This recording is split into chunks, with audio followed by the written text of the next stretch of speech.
beloved Boss Mike Cervera.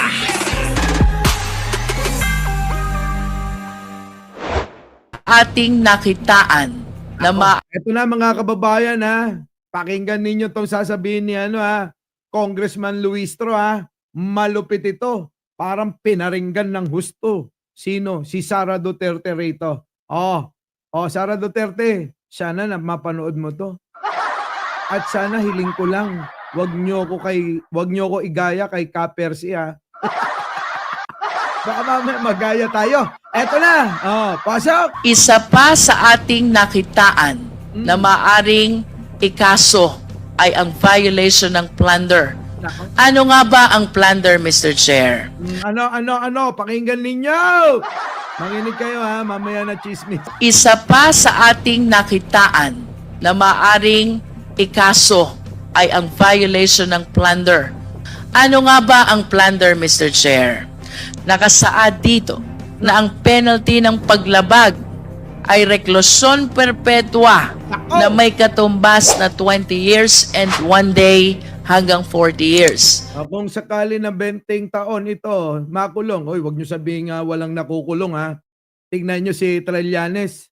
Tignan nyo si De Lima nakulong ng halos 7 taon. Di po ba? Alam nga naman si BP Sara excuse dito sa mga politiko nga nakukulong. RC Mas, thank you naman.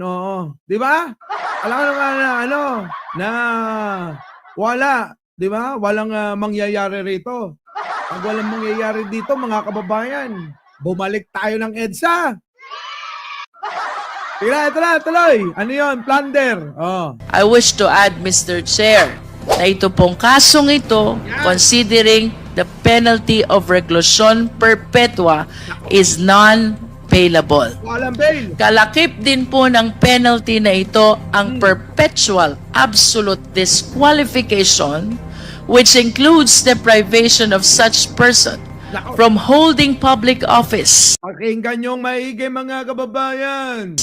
and employment kahit pa manalo sa eleksyon. Nako, kahit tumakbo ka, manalo ka pa sa eleksyon. Pag ikaw, nako! Nasentensyahan, tanggal ka! At pag ikaw naman, mga kababayan, ay nauna. Pag nauna mga kababayan, na ikaw ay masentensyahan, wala na. Wala na. Finish na. Pag ikaw naman, tumakbo, nanalo ka, tapos nasentensyahan ka, ay nako, wala na rin. Tatanggalin ka. Kaya naman, Mr. Chair, ang plunder sa madaling salita ay ang pagnanakaw ng pera mula sa kaban ng bayan na may halaga na higit sa 50 million pesos sa pamamagitan ng paggawa ng ibang krimen. Yan na, sinasabi ko. Tuloy. In addition to the offenses which have been raised already by our esteemed colleagues, I wish to add perjury. Naku po, ayan, perjury. Bigat din yun. Sige, tuloy. When it comes to written perjury, I wish to break down the elements of this offense Ayan, baba mo na. so we can better illustrate how this is determined. And talking about elements, Mr. Chair, it must be made under oath. Nako. Yan yung mga gumanon, kaya ayaw niyang gumanon. Natandaan niyo ba yon? Yung gano'n, yung mag-o-oath, yung manunumpa na hindi magsasabi ng kasinungalingan. Kaya ayaw niyang gumanito. Ayaw niya mag-oath noon. Kasi magagamit sa kanya yon. Nung huli na, mga kababayan, ayun. Ayun. Ano ginawa? Ayun, nag-oath din. Si BP Sara. Napilit. Siguro nagwisit bigla. Sige, tuloy. Tuloy. Yun na nga, Marian Tomas. Ayaw mag-under oath. Di ba? Tuloy. The statement contains deliberate assertion of falsehood, Nako. and the false declaration is with regard to material fact. Nako, yan na yung mga resibo. Oh. Mr. Chair, in the course of our investigation, Oh. the special disbursing officers Ay dapat siya lang ang nagdi-disburse. Pero ang nangyari dahil sa utos ni Sara Duterte, si Sara Duterte na etong pamilyang ito, Pero putang pasensya na kayo, pero eto yung mga to. ina na kayo. Pero putang ina nyo. Ang daming naghihirap ng dahil sa kanila, pero mga kababayan, yung mga naghihirap na ninaknakawan ng mga ito, yung pa, yung binibiktima, dinadala sa EDSA. Di po ba? Sige, tuloy. sina Ginoong Edward Fajarda Nako, damay ito. Oo, damay ito mga kababayan, at Ginang Gina Acosta Nako, eto yung si Gina Acosta. Oo, nagsabi na hindi naman daw sila yung nagdi-disperse ng pondo ni BP Sara. Diba, mga kababayan? Anong palusot ni Sara dito? Sabi niya, hindi naman ako ang may gawa niyan. Tandaan niyo yan? Hindi naman ako may gawa niyan. So, mas lalong dapat na Sara Duterte, lumayas ka na dyan. Napaka-irresponsable mo sa kwarta ng bayan. Biruin mo, hindi mo pinakikialaman. Hindi, wala kang pake. Walang pake si Sara, mga kababayan. Sa bunganga niya mismo, Sa bunganga niya mismo. Galing, mga kababayan, na hindi daw siya yung gumagawa niyan. Oo. At wala daw siyang alam dyan. So, mga kababayan, dito papasok na talagang kailangan niya na talagang lumaya sa kanyang pwesto. Bakit, mga kababayan? Walang pakialam sa pera ng bayan. Yun ay kung totoo yung sinasabi ni Sara Duterte. Pero putang ina nyo, ang daming naghihirap ng dahil sa inyo. Mga bata nagugutom dahil kupal kayo. Kupal yung mga yan. Gets nyo? Tuloy. plainly asserted na wala raw silang alam kung saang mga aktibidad ang pinaglaanan ng confidential funds. Ayon sa kanila, basta-basta lang raw nila sinunod ang utos sa kanila ng ating Vice Presidente na ipasa ang confidential funds in the total amount of 612.5 million pesos. Kita nyo? Di ko nga totoo yung sinasabi ni Sara. Sige. Parang nilaglag niya rin lang yung sarili niya. Di po ba? Parang nilaglag niya yung sarili niya. Wala siyang pakialam, mga kababayan. Opo, kukonti pa lang daw yung naglalike. Mag-like kayo! Mag-like kayo! Dali na, ito na. Notarized certification, ayan na. Ng 125 million. Basta-basta na lang binibigay ito sa mga security ni Sara. Security. Security. Ang pinag-aabutan ng milyon-milyon na pera. Kung inyong susumahin, 625 million kung hindi ako nagkakamali lahat-lahat. Yan ay nung panunungkulan niya sa kanyang nung secretary ng DepEd at hanggang sa ngayon na siya ay Vice Presidente. Hindi pa ho kasama yan nung siya ay nakatatlong termino. 9 years na naging mayor ng Davao City. Di po ba? Sige, tuloy. Lagpas, Mr. Chair, sa kalahating bilyon sa ibang tao na siya raw na mahala at nag-disburse nito. Ayan, yung sinasabi kong 600 plus million, lagpas kalahating bilyon na pera, pondo ng bayan, pera ng taong bayan na dapat iserbisyo sa taong bayan. Pero, eto, mga inang-ina, Pero putang ina nyo, ang daming naghihirap ng dahil sa inyo. Mga bata nagugutom dahil kupal kayo. Kupal kayo! We have witnessed this, Mr. Chair, during the interpellation of SDO Edwin Fajarda of the Department of Education, as well as SDO Gina F. Acosta of the OVP. After they testified na ipinasa nila sa mga security officer ng Vice Presidente ang pera, wala ka nang makuhang impormasyon because they kept on giving an answer.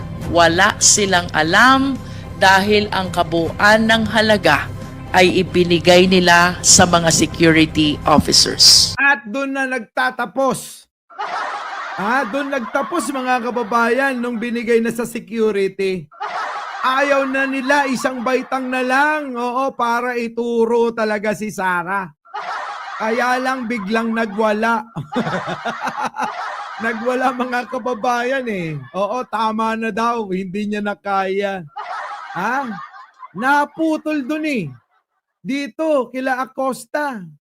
Ang tinuro na yung mga security niya. Pero teka muna, bakit tumigil doon? Bakit? Sabi ng AFP, kami na bahala. Mas maiimbestigan namin ng maayos yung aming mga bata. Oo. Diba? Kaya naman mga kababayan, ayun, natigil na. Kaya idadaan na lang sa demanda. Putik na yan. Ganun talaga sa politika mga kababayan eh. Wala tayong magagawa. Gusto man natin na dapat tuloy nyo yan. Inumpisan nyo na eh. Tapos ngayon ito, iaano ninyo eh, titigil nyo. Dahil isang baitang na lang eh. Si Sara na kasunod eh. Diba? Oh. Alam nyo na. Okay, tuloy. Ito pong certifications, Mr. Chair, is the perfect illustration of a written perjury. Nako, yan na. Oo, perjury nga yan. O, sige tuloy. Ano po ba ang nilalaman ng mga certification na ito? Ano? Number 1. Oh, eto na. Ano ang nilalaman? Makinig kayo maigi mga kababayan. Kasi baka mamaya bigla kayo na mag-vice president, maging ganito mga kaso nyo. At least alam nyo na iiwasan ninyo. Di ba? O, pasok. Yung expenses where the confidential funds were supposedly spent on were incurred in connection with the agency's intelligence and or confidential operations and activities. I wish to reiterate, paano po malalaman ng ating mga special disbursing officers whether the first certification is indeed correct if they simply handed the money to the Correct. security officers? Yun na nga sinasabi ko. Paano nyo malalaman kung tinigil ninyo? Yung mga tao tuloy nabitin dito. Di po ba? Nabitin tayo. Bakit? Itinigil na nila eh. Nung ang dapat nilang ipatawag, yung dalawang security ni Sara Duterte, biglang tinigil ito eh. Itong pag-iimbestiga. Shoutout po sa inyo lahat Kaya nga mga kababayan, etong, ibang klase pa rin to eh. Pero putang ina nyo, ang daming naghihirap ng dahil sa inyo. Mga bata nagugutom dahil kupal kayo. Oo nga, mga kupal yan eh. We all learn from the hearing Ay, konti lang daw yung nagla-like. Oo, nagre-reklamo na si Boss Jose Dagkuta. Mag-like na nga kayo. O, like muna ha, bago natin to ituloy. Ito, sabi ni Luistro, magkano po ang binigay ninyo kay Colonel Chica? Tutuloy natin yan. Palatas-tas muna. Mag-like muna kayo, sabi ni Arnold Lopez. Okay, ito na. Piatos, Merry Grace Piatos, ikaw ang pumumirma, laking holiday. Merry Grace Piatos, Merry Grace Piatos, paano to, balik mo pera ko. Balik mo pera balik mo daw yung pera. Rereklamo na. Mary Grace Piatos, balik mo pera ko. Putik na yan. Ano na, Acosta, nag-like na ba lahat? Check nga na. Ayan na. Oo, 596 na yung nagla-like. Pwede na yan. Huwag na kayong mag-like. Pasok. 25, that while SDO Acosta did encash the check, Nako, according to her, wala po siyang alam wala. kung saan napunta yung confidential funds. Hindi niya alam kasing diniretso doon sa kanyang bodyguard. Ang sarap maging bodyguard ni Sarah. Dahil hindi iniintindi na yung pera pag napunta sa kanila. Di po ba? Pag napunta na yung pera dito sa mga bodyguard ni Sarah, wala na siyang pakialam. Para bang panatag na ang loob ni Sarah. Panatag na yung loob ni Sarah na mukhang sigurado na meron na naman siyang pera. Di mo ba? Ganun yun, no? Yung sinasabi ni Sarah, nasabi niya, hindi ko alam at wala akong alam dyan at wala na akong ipapaliwanag dyan. Nako! Palusot ng bata yan! Pero putang ina nyo, ang daming naghihirap ng dahil sa inyo. Mga bata nagugutom dahil kupal kayo. Nagkalat ang sakit mga kurakot sa mundo. Correct! Ito ay turn over sa VP SPG. Correct. Oy, wait lang, oo. Buti pa si J. Timblige, napansin, please 172 na ba subscriber natin? Hindi ko napapansin. Kasi alam ko ano lang 30 plus. Oo. Parang dati 30,100. Naging 30,000, 30,000 34,000. 33,000. Eto na mga kababayan. 172 na. Pero ninyo, nung bumalik ako mga kababayan, kwento ko lang muna. Nung bumalik ako, 50. Tapwe, yung aking subscriber. Tapwe. Nako. Yung iba nga mga vlogger. Yung piling mga mahuhusay, magagaling. Magagaling daw sila. Sila daw talaga. Sabi ko naman, inyo na. Pero teka, nakakapagtaka. Puta, 4 na beses na. 4 na beses na yung inangat ng aking subscriber. Katumbas din ng 4 na beses ng subscriber nyo. Diba? Tapos sasabihin nyo, magaling kayo.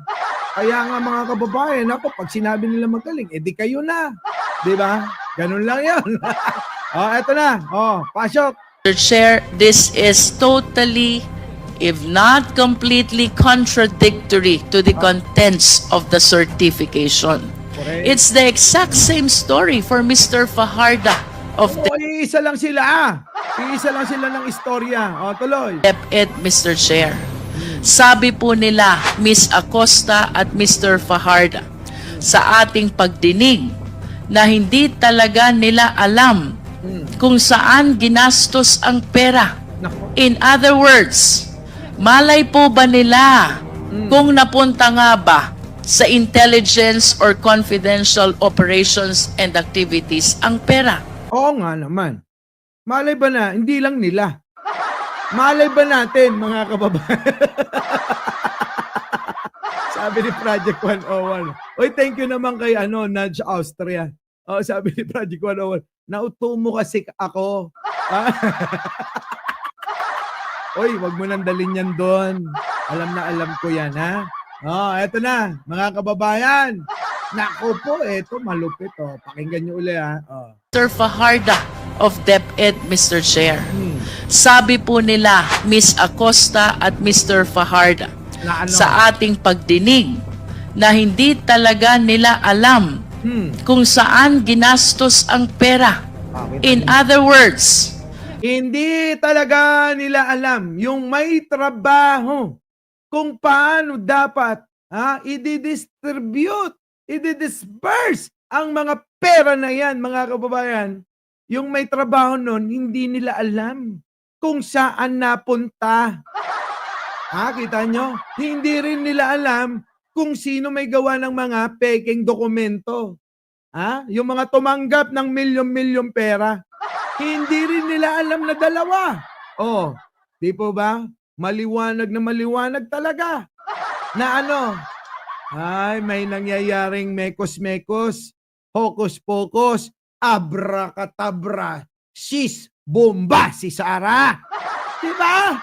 Ganun lang yun mga kababayan. Ulitin ko abracadabra. Sis, bomba si Sara. Mga kababayan. Ibang klase. Sige tuloy. Malay po ba nila kung napunta nga ba sa intelligence or confidential operations and activities ang pera? Correct. Kami rin. Gusto namin malaman kung saan talaga napunta. Baka naman mamaya may magic o confidential fund. Maging gas station ka. Boom! Diba? Ganun, malay natin. Kung ganun ang nangyari, diba? Magician si Sara. Diba mga kabayan? AEME, ML, thank you. Diba? Sana oil. Diba mga kababayan?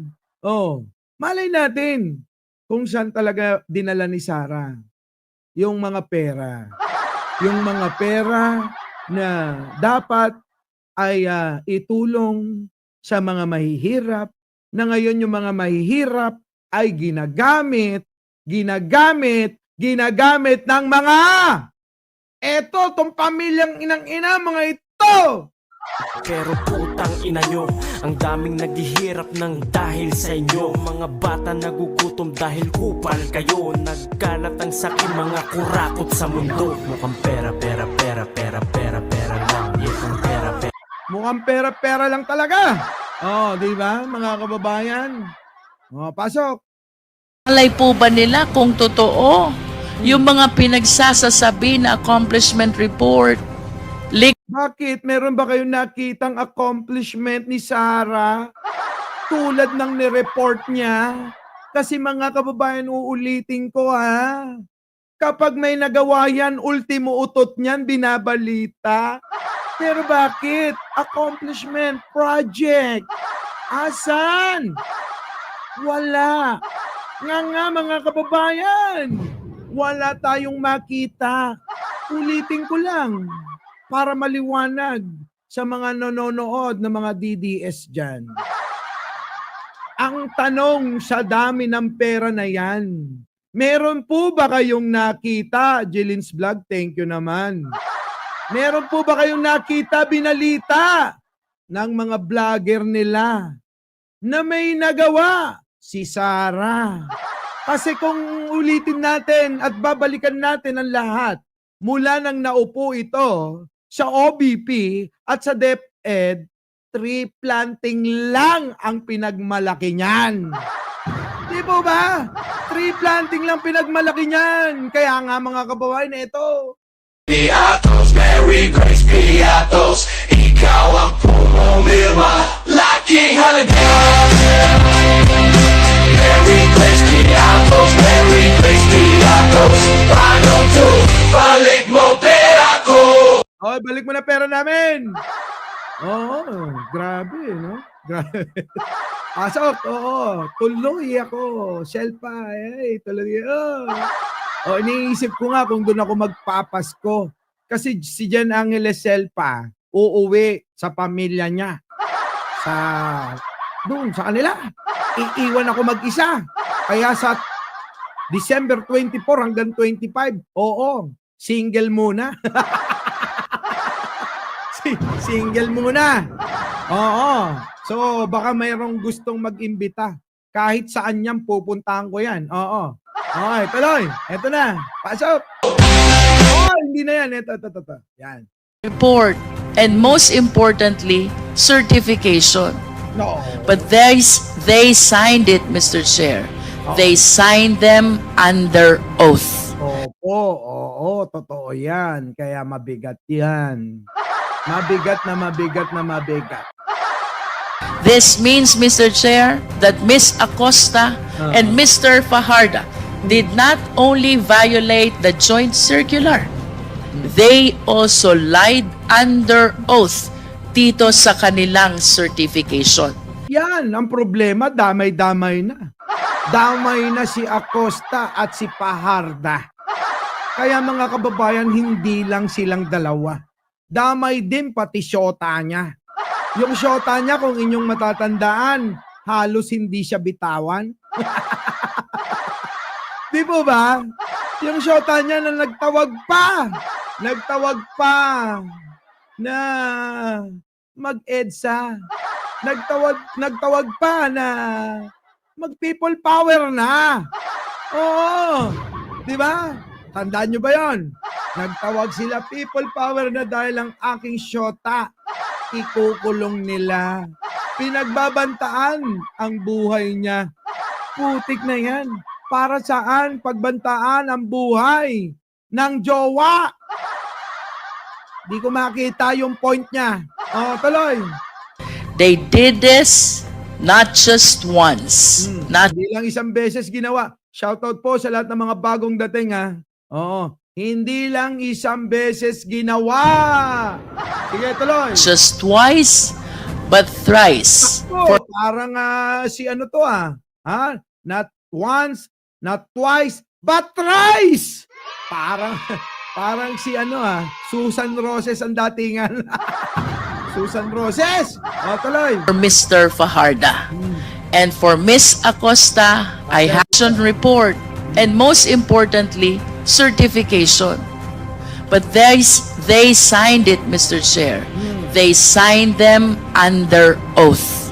Layo naman ng Venus sa Sabatin, Sacramento, California. Layo. Tuloy. This means, Mr. Chair, that Ms. Acosta and Mr. Fajardo did not only violate the joint circular, Yan na. they also lied under oath dito sa kanilang certification. They did this not just once, not just twice, but thrice for Mr. Fajardo. And for Ms. Acosta, I have to state, she did it 4 times. Mas marami pala kay Fajardo, 4 na beses. Sige, tuloy. Paulit-ulit silang nagsinungaling sa kanilang certifications, Mr. Chair. Pwede naman sigurong i-request pagka ito mga nakulong. Oo. Sama-sama rin sila sa isang hawla, no? Mga kababayan, pwede ba yon? Pwede kaya yung sama-sama sila sa isang hawla? Oo. Tapos doon, sa harap ni Bonifacio o kaya ni Rizal sa Luneta. Nakakulong sila, lagyan ng bubong at CR. Para naman kapag ka nag-CR, hindi lang sa gilid-gilid, tulad ng mga rallyhista nila. Diba? Sa EDSA, nag-rally. Doon dumudumi. Saan? Sa mga gedli-gedli. Ang bababoy, Oo, pero eto mga kababayan, sana may ganun. Kaya pag ako naging kongresista, nakko, gagawa ko ng batas na ganun. Yung mga magkakakutsaba nagnakaw ng kaban ng bayan, ikukulong doon sa harap ni Bonifacio at ni Rizal. Oo, lalagyan ko rin ng CR. Para nang sa ganon, hindi maging dugyot. Oo, baka mamaya naman magano yung mga natin. Historian natin, magreklamo. Tapos mga kababayan, open. Opo, open. Kitang-kita natin na nandoon talaga sila sa kulungan. Transparent, mga kababayan. Tapos, welcome yung gustong bumato. Bumato ng kamatis, At pwede na rin kung gusto nyong kumurot. Kurutin nyo, walang problema. No? Ganon ang parusa. Para Para makita ng taong bayan, hindi pa marisan. Di ba? Kasi kadalasan pag nakulong, ang ilan na mga nagnakaw, minsan nakakalimutan. Pero mga kababayan, kung ang mga tao nakikita araw-araw sa kanilang dinadaanan, ayun, nakakulong yung nagnakaw ng pondo ng bayan. Siyempre pag nakita ng mga gustong maglingkod daw kuno sa bayan. Edi meron na kayong hindi pamamarisan. Kaya mag-iingat ang mga yan. Di ba? Tuloy. The next offense that I wish to raise, Mr. Chair, Ano? is bribery. Tako, yan na. And we have to take Alam niyo ba yung bribery? Panunuhol. Sino ba sinuhulan ng mga yan? Ha? Panunuhol daw eh. Sige, tuloy. this in consideration with the counter offense, corruption of public officers. Naku po. Simply stated, Mr. Chair, sa isang korupsyon or anomalya, Oh. may isang nanunuhol at may isang sinusuhulan. Sinusuhulan. Siyempre ganun talaga. May isang nanunuhol at merong isang sinusuhulan. The offense committed by the author of corruption is Article 212, that is corruption of public officers. Correct. On the assumption, Mr. Chair, na tinanggap ang suhol, Now, then the offense committed by the one who received the money, we call it bribery. na, Let us discuss first bribery, Mr. Chair. ayan na. O, sige, ano ang bribery? Yan nyo, si Luistro talagang maliwanag, magpaliwanag. Hindi tulad ni Sarah, magsasalita na lang ng pahayag para ipagmalaki ang sarili niya. Sablay pa. Sablay pa mga kababayan eh. Di po ba? O, buti pa si Luistro. Pag nagpaliwanag, maliwanag na maliwanag. Pero si Sarah, mga kababayan, ha? Ay grabe. Kung magpaliwanag, nakaw! Anak ng tinapa. Parang tanga. Oo, parang tanga. Alam nyo ba? Bakit kanyo? Ganito magpaliwanag yan. Oh. In the NDF-LCAC, Mm. they are only about, Mm. ano yung meaning ng LCAC? And local armed conflict. And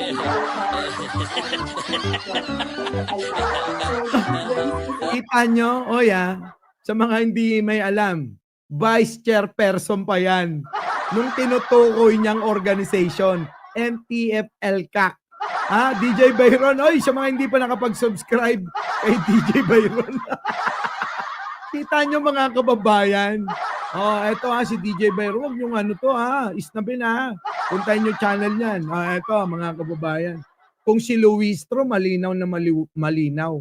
Napakaliwanag, magpaliwanag. Oo. Ay, taliwas dito. Biruin ninyo, NTF-LCAC di niya alam. Samantalang, siya ang vice person niyan. Oo. Chairperson. Vice chairperson niyan. Nung panahon. Oo. Nung nakaraan. Naging mga kababayan, panahon ni Digong. Vice chairperson ng NTF-LCAC. Pero hindi niya alam ang ibig sabihin niyan. Kaya eto maliwanag mga kababayan. Tamad talaga ito mga kababayan. Unawain na lang yung kanyang mga posisyon at organisasyon kung ano ibig sabihin nun.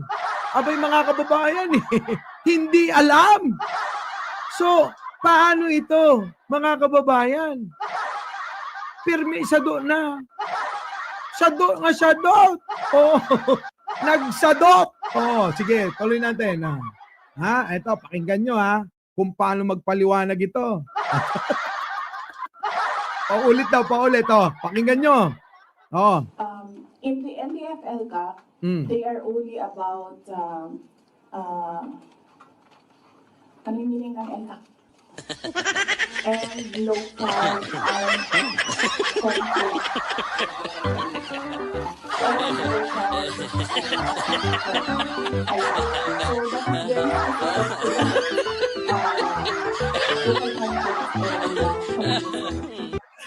Lumaki pa yung mata niya. Sabi ni Sarah. Ano meaning ng NTF-LCAC? Sabi ng mata niya, hindi ko magaya. Minulagatan niya yung kausap niya.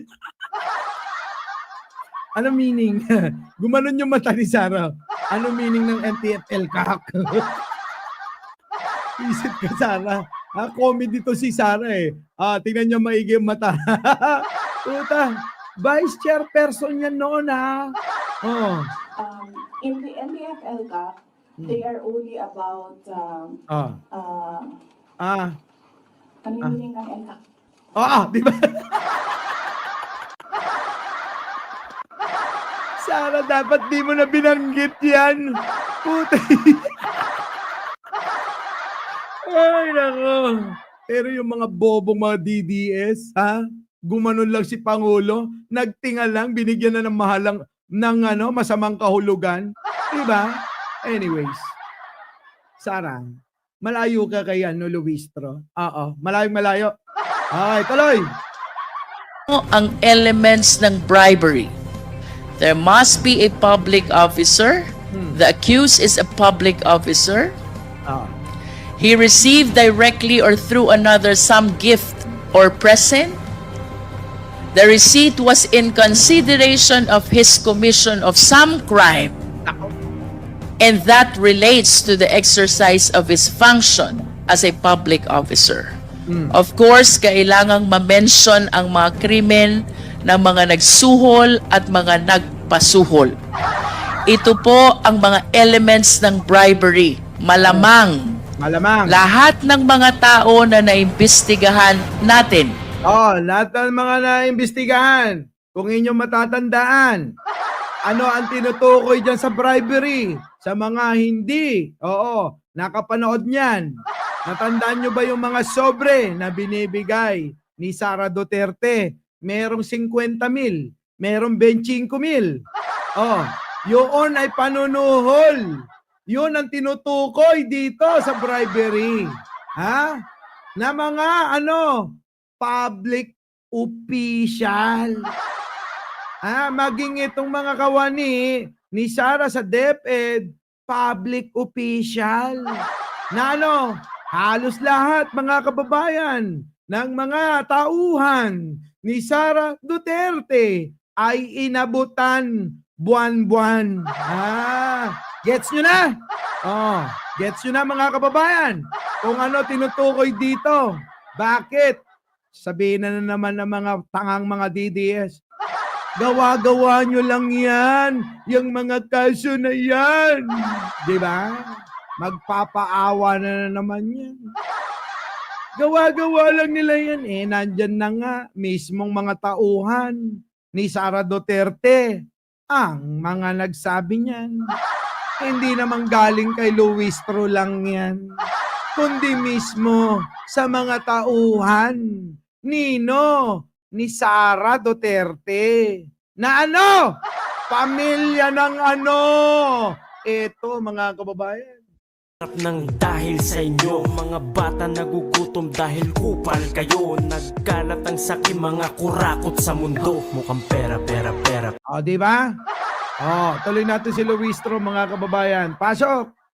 Public officials who receive amounts of not just any money, but possibly of confidential funds as well. Corruption of public officers.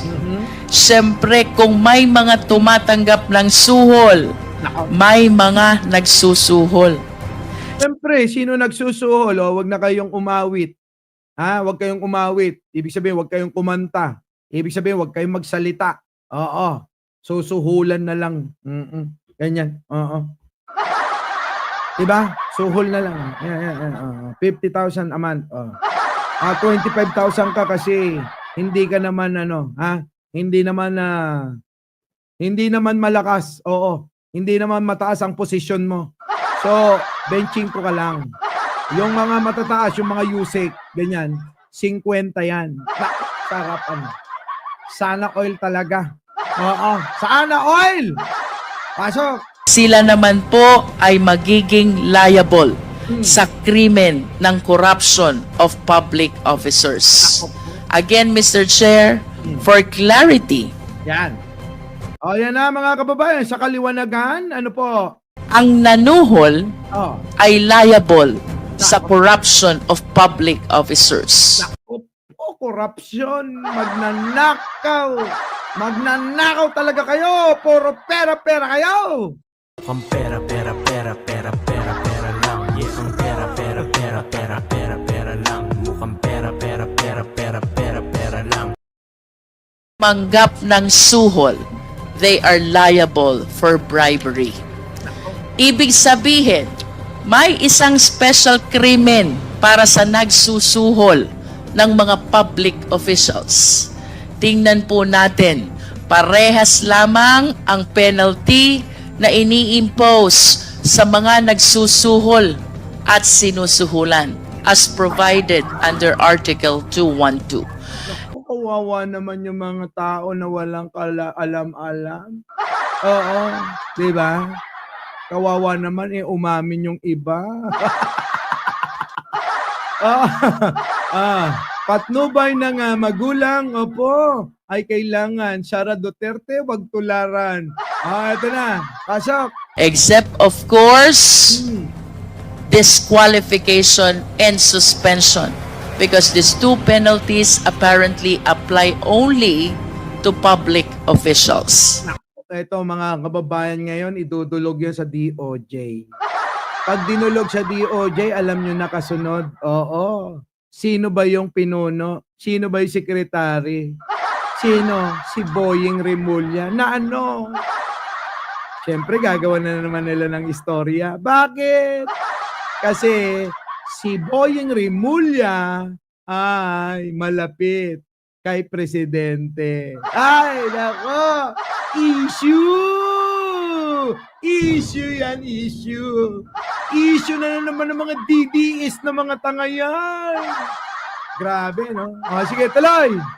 Kaya naman, ang bribery at corruption of public officers ay ang pagbibigay ng pera, regalo, o kahit anumang advantage or favor sa pamamagitan ng pag-abuso ng kanyang posisyon sa gobyerno. Ayan, maliwanag na yung mga DDS na tanga.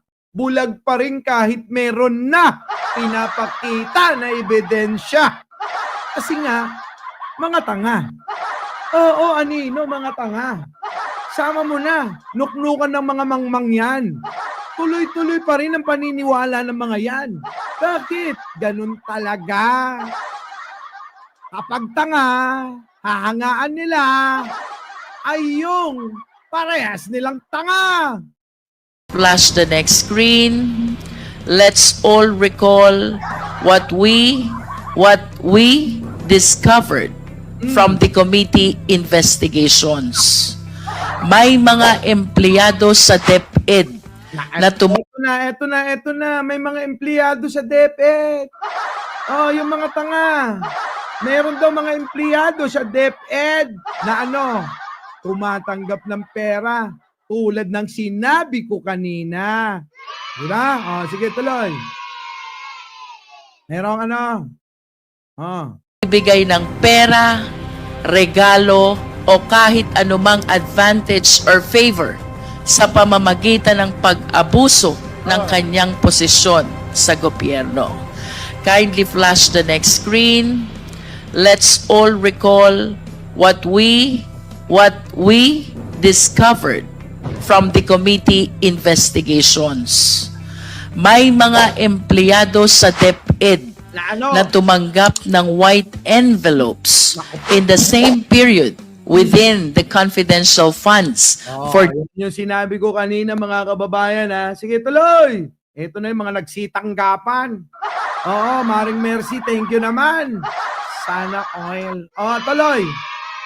DepEd were released. Hindi po ba hinala yan? And you can see from Wala nga namang baliwala lang yan. Yung mga nagbibigay si Sara ng buwan-buwan, yung isa 9 months.